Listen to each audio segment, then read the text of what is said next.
G'day, hikers, and welcome to Hike to Hans Festival YouTube channel.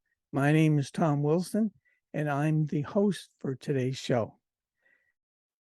We have an interesting topic, the Island Walk in Prince Edward Island, a 700-kilometer long-distance walk that involves an average day of hiking 20 to 25 kilometers, and there's 32 sections along this route.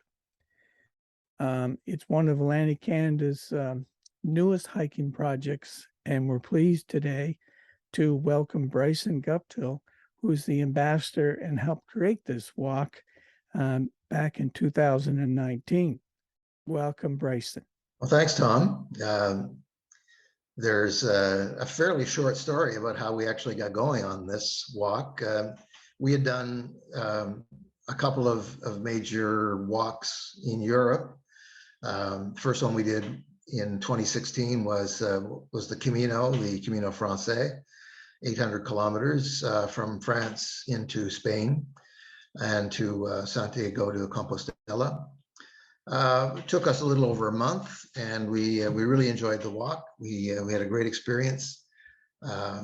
Took us 34 days to complete it, and in the back of my mind, after doing that walk, I thought, you could do something like the Camino in Canada if you set your mind to it. But I put that idea in the back of my mind, but didn't really do anything about it. I did write a book about the Camino experience, and so I had some experience with writing about a long distance walk. And then in 2019, we did another long distance walk in Europe. We did the Rota Vicentina, and the Rota is in Portugal. It's not as long as the Camino. It goes south from Lisbon, and it's about 235 kilometers. And as we were doing that walk, my partner Sue and I said, this walk is a lot more like what a walk would be in Prince Edward Island, because these little communities are 20 to 25 kilometers apart. There aren't very many walkers. And so I kept working on that idea of maybe in Prince Edward Island, which is a very popular tourist destination, of course. We have about 1.4 million people come to PEI every year, but people don't come for walking generally. They come by car, and they don't stay very long. But if we had a walk in Prince Edward Island, we could take advantage of some of the infrastructure that currently exists on Prince Edward Island. And one of those pieces of infrastructure that's very important for a long distance walk is there's a rail trail in PEI called the Confederation Trail. And it's very well maintained and groomed by the PEI government. It's 450 kilometers. But the rail trail doesn't really go out to the seacoast. So I suggested to Sue, maybe we should have a walk that incorporates a lot of the Confederation Trail and got out to as much of the seacoast as possible, so you could get some of the beautiful vistas associated with Prince Edward Island. So that's what we did. We decided to create a walk, and we got together with 3 of our friends, and 4 of us did the island walk in the fall of 2019. So I've got a little presentation about that, which I'll go through some of the slides, so you'll get an idea of what the walk looked like. Okay. This is where we started in Charlottetown, and it was shortly after a fairly major hurricane that we started walking. Hurricane Dorian, which is going down in history as quite remarkable. But fortunately, this was a month later, so we walked the 1st of October, and this is what our route looked like. So, as you can see, it essentially goes around the circumference of Prince Edward Island, Canada's smallest province. The distance is about the same as the Camino, so 700 kilometers, and each of these green balloons represents a day's walk.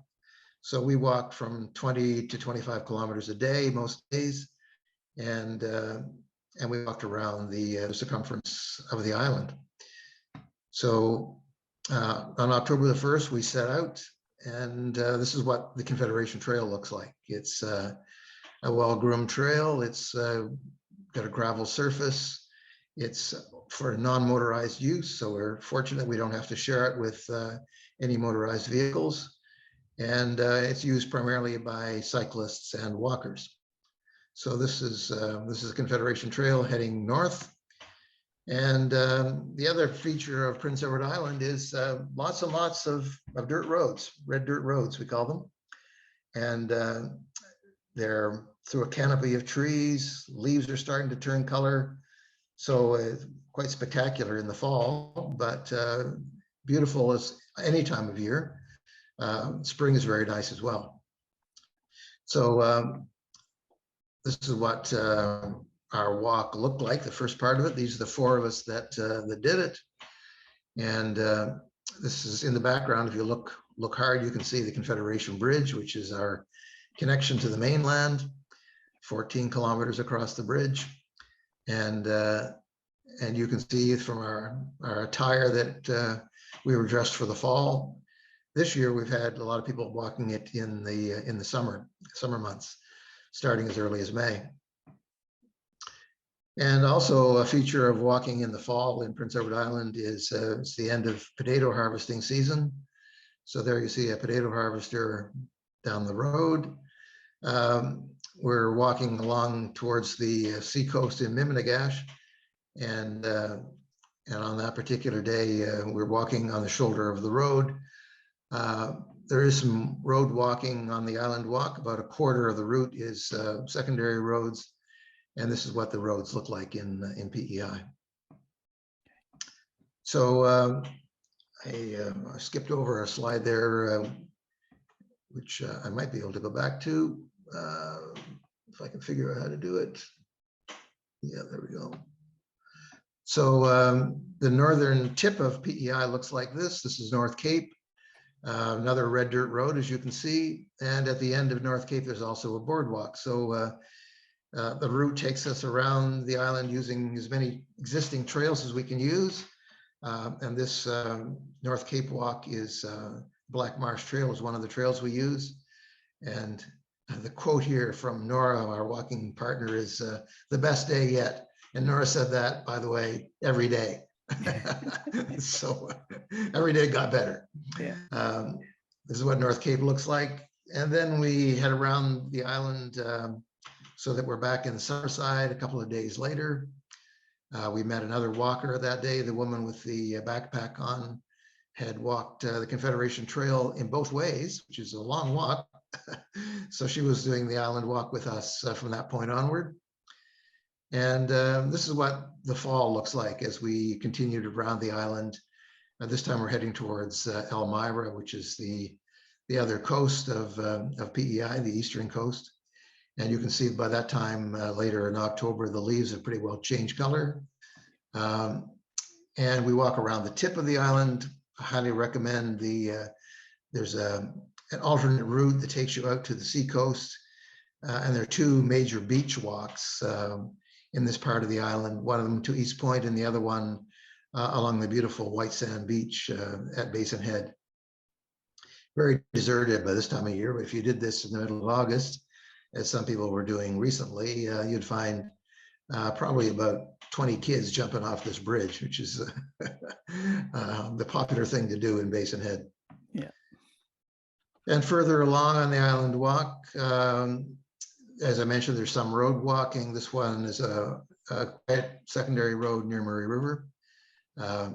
We had an unsophisticated peanut butter sandwich lunch stop. Most of the lunch stops are on the road or on the trail because the communities, as I mentioned, are about 25 kilometers apart.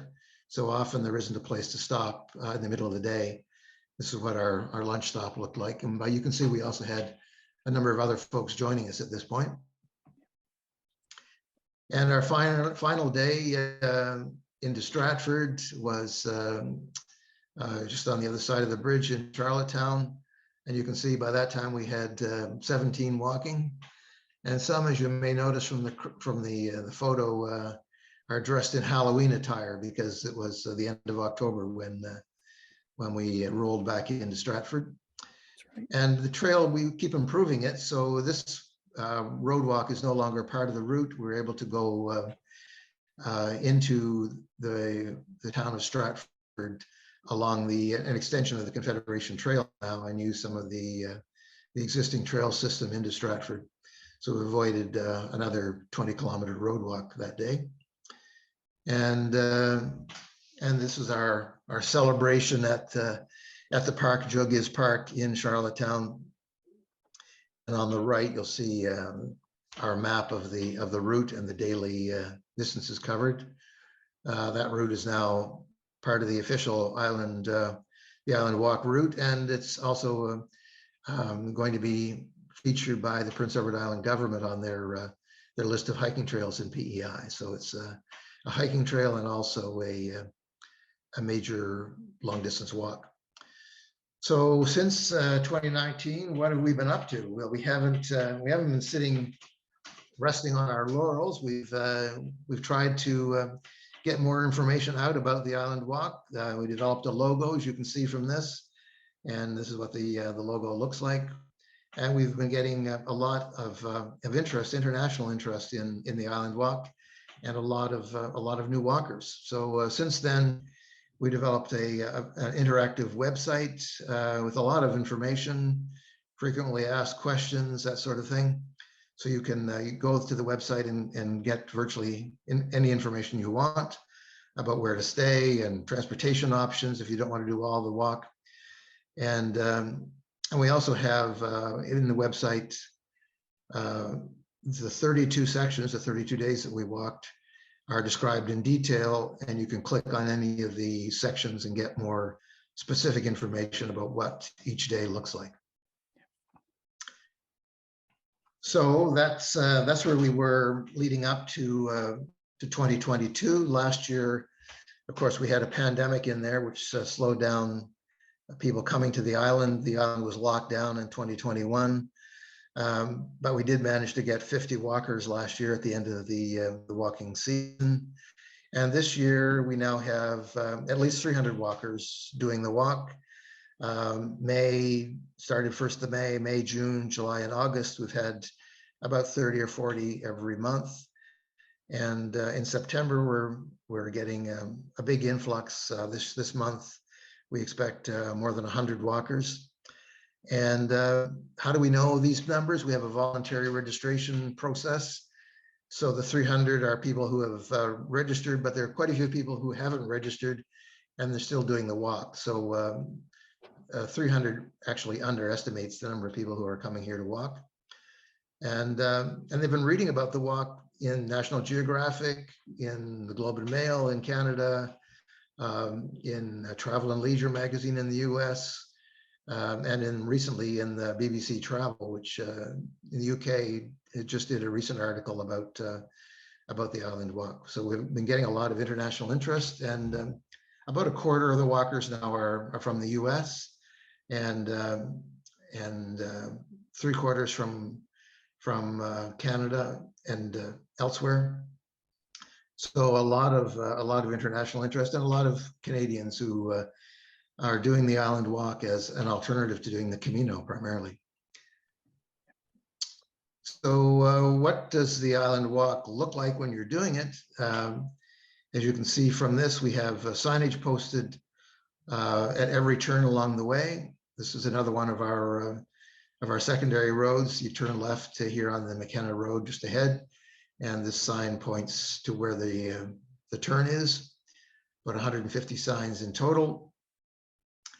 And as I mentioned, there's some road walking, but most of the trail is Confederation Trail. And you can see what again, the signage looks like as we've posted here. We maintain the signs. We put new signs up at the end of the year when we need to, and we get help from the PEI government. There's very strict signage rules and laws in PEI, so it isn't easy to put signage up. And the government has to do all the sign erection. So these signs are put out by the Department of Transportation. This is a typical scene along the Island Walk route. And this is on the Confederation Trail near Cardigan. The trail branches just after this too. You can take, there's There's a side route down to Georgetown, which you can take if you want to. And this is a more typical section of the trail on the Confederation Trail in the western part of the province, up near Miminigash. And as I mentioned, there's a lot of growing interest in international walking. And that's the link there for the article that was recently featured in BBC Travel in the UK. So then to finish off, Tom, I wanted to show you some of the photos. We've been getting a lot of interest on our Facebook page. There's a Facebook group that we've created, a private group, and this group, the people that are doing the walk are posting their own photos. So I've been able to feature some of those. This is one of the alternative optional beach walks that I was talking about, taken by some of our walkers. And this is another shot from the Confederation Trail by a couple from Wisconsin. One of our frequent beach walks. This one is near Argyle Shore. All the beach walks are optional. In case you aren't interested in a beach walk, you can stick to the public roads. This is one of the red dirt roads near Argyle Shore. This one's called the Ferguson Road. And this time of year, there's a fair amount of scenery along the way, that farmers' fields, and this one is near the Dundas plowing match that was held this past weekend. And that's essentially some of the highlights that we've got on the Island Walk. Just a couple of questions for you. We talked earlier before we started. I'm just wondering if you could touch base a little bit on the merchandise line with the Island Walk. Yeah, I'd be happy to do that. The first thing I should highlight is that we have a guidebook that's available, and the guidebook covers all the sections and describes our own experience when we walked it in 2019. The guidebook is quite compact, so you can take it with you. You can also get an online version, and you can find the links to order the guidebook, either the paper copy or the digital version on our frequently asked question. It's the first question that you'll encounter. But in addition to the guidebook, there's also information on accommodations, and there's information on merchandise. I see that you're wearing your Island Walk hat there, Tom. It's quite natty on you. It looks very good. Yeah. You can get hats, t-shirts, sweaters, cardigans, hoodies, all sorts of things.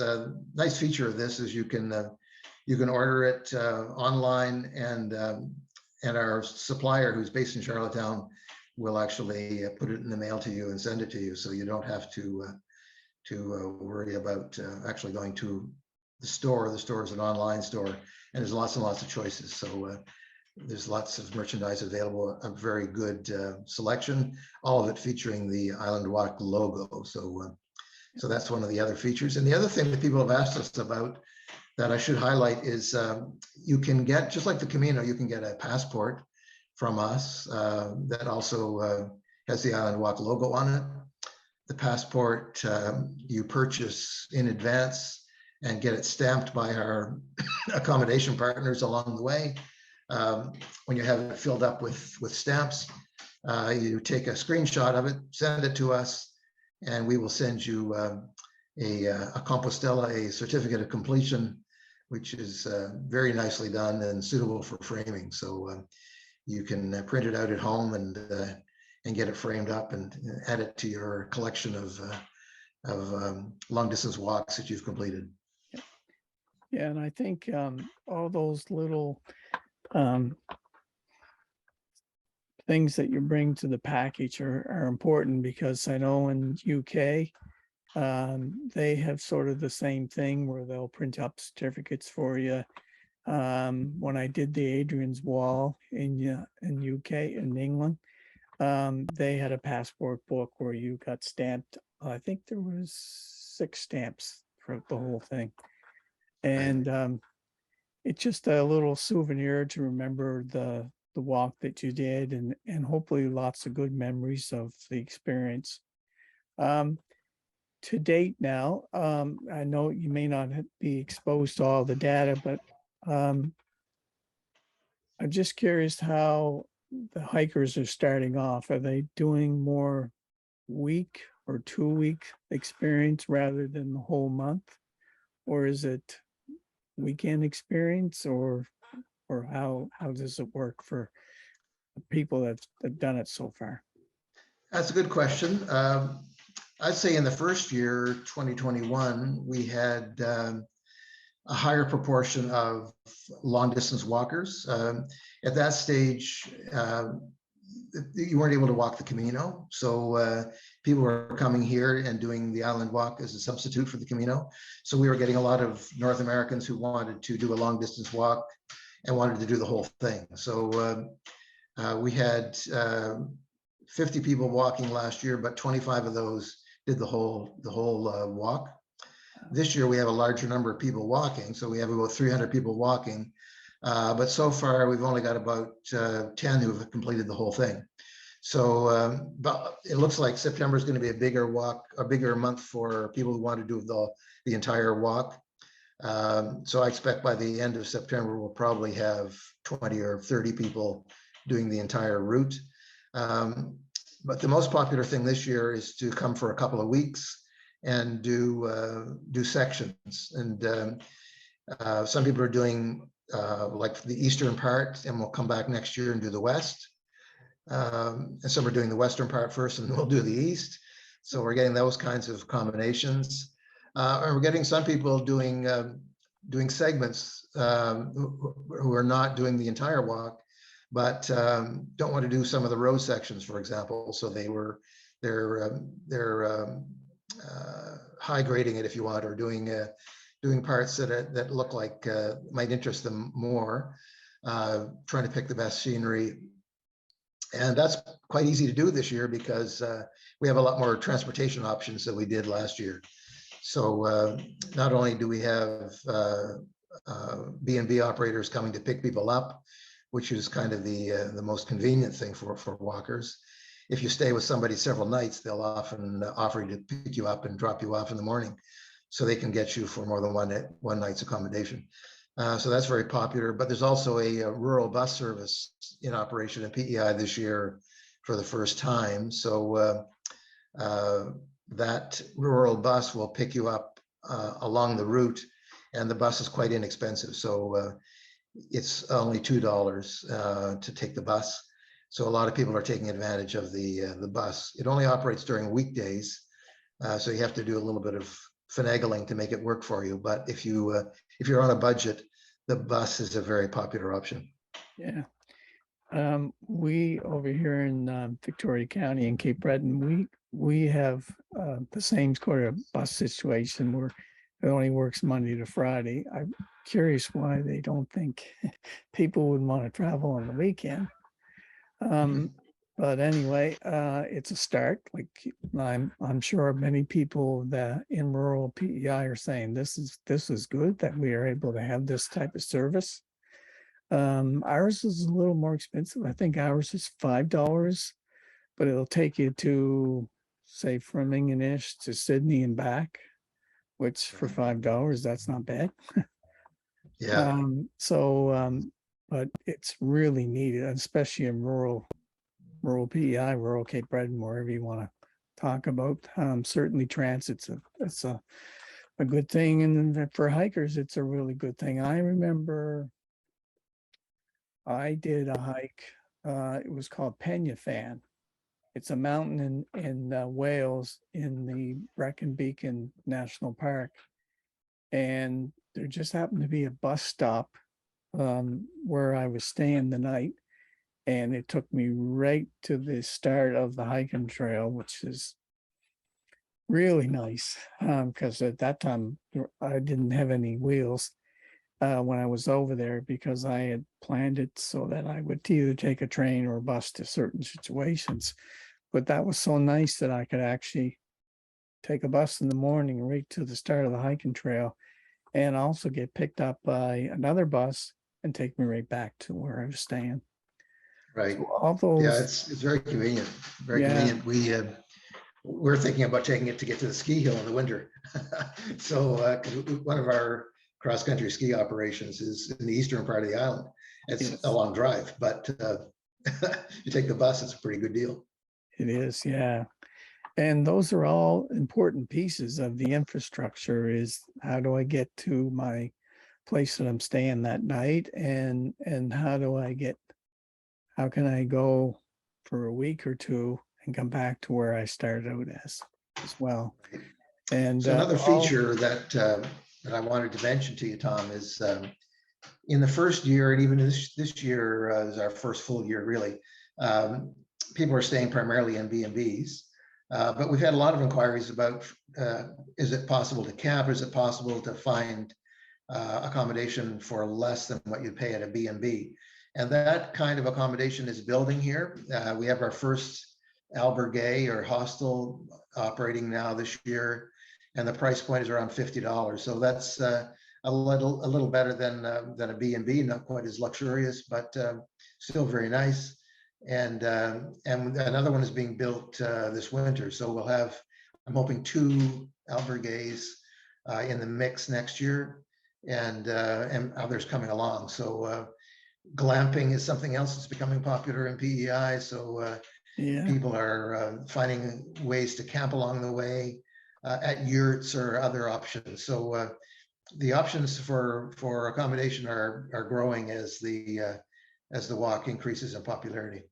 that's good. Yeah, yeah, yeah. So I think you're right now. You're pretty well along. I think you're the only province that really has a long distance walk now. I'm not sure about Newfoundland, the East Coast Trail, but the East Coast Trail is is like the East Coast, and Nova Scotia has the Trans-Canada Trail, but certainly doesn't see it as a long distance walking thing, because in Cape Breton, for example, several sections of the trail you can only do by water. So Right. I think it's good that PEI is taking the lead and making this more of a provincial thing.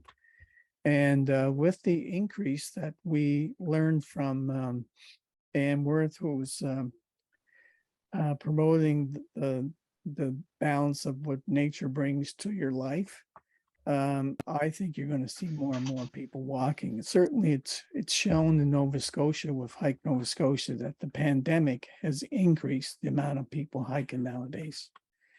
And so this Absolutely. walk is going to, I think, will do the same thing. And with all the options that you have, you can do, like you said, a week or 2 weeks, or do the whole thing. And Yeah, one of the things, the nice thing about the island walk is it's basically a circle. So if people want to start somewhere other than Charlottetown, they can do that. So if they're driving, one of the questions that we keep getting asked is, where can I park if I'm driving? So there are a number of B&Bs that will allow you to park there for the whole month if you stay with them for a few nights. So then you don't have to start in Charlottetown. You can start in Victoria, or you can start somewhere on the route that's where you find the best accommodation. Last year we had 2 cyclists who rented a cottage for the month, and they started in Mimdigash, which is the western part of the island, but they had a very inexpensive rental for a month, and they used that as their headquarters, and then they biked from there. So that it's been very popular for cyclists too. You can cycle the whole route in about 2 weeks. So that's been a popular way to approach the walk. And the other thing that people have been doing, we had a chap from Nova Scotia who was fundraising for pulmonary fibrosis, and he was e-biking the whole route. So and you can e-bike the route in about a week. So that's another option that's becoming quite popular. Oh, that's good to know. Yeah. Yeah, I think it was 2013, my nephew and I, we biked the Confederation Trail, which is, I'd say at that time it was around 300 kilometers. And my nephew still talks about that. He was some sore. He learned the hard way that when you're doing a long distance walk or even a bike ride, you should be in shape before you go. Yeah, And the it's going to second hurt if you're day, not. yeah, the second day he was hurting everywhere, back, Yeah, legs, knees, yeah, you name it. yeah. But he did have a really good time doing the Confederation Trail, and I did too. Really, I got a chance to go on at least something different that year, and also a different experience as well. We have two tour operators who are partnering with us this year too. So, and both of them, well, we have three actually in total, but two of them are specializing in cycle tours. So they have added the island walk to their itinerary of what they normally do for cycling. And one of them is McQueen's, and the other is Outer Limit Sports. So both of them offer not just a walking tour, but also a cycling tour, and they have a lot of experience in cycling tours. So that's another option for people. And about 25% of the people that are doing the walk route are doing it on bicycle. So it's becoming quite popular that way. Oh, that's super. Yeah, because not everybody wants to walk that super long distance, but some people may bike every day and say, well, I can do the biking part. So that's good Right. that you have an option to look at both things. Yeah. Right. Well, on behalf of Hike to Highlands Festival Society, I'd like to thank you for your update on the Island Walk, and I wish you nothing but success in the future, and hopefully you'll get the fall set of hikers that'll come in and do the Island Walk. It's certainly nice to see that PEI is at the leading edge and doing a great job getting the first, I call the first long distance walk in Atlantic Canada. So congratulations, and hopefully for a great fall season. Thanks, Tom. Appreciate talking to you. Thank you. Bye now.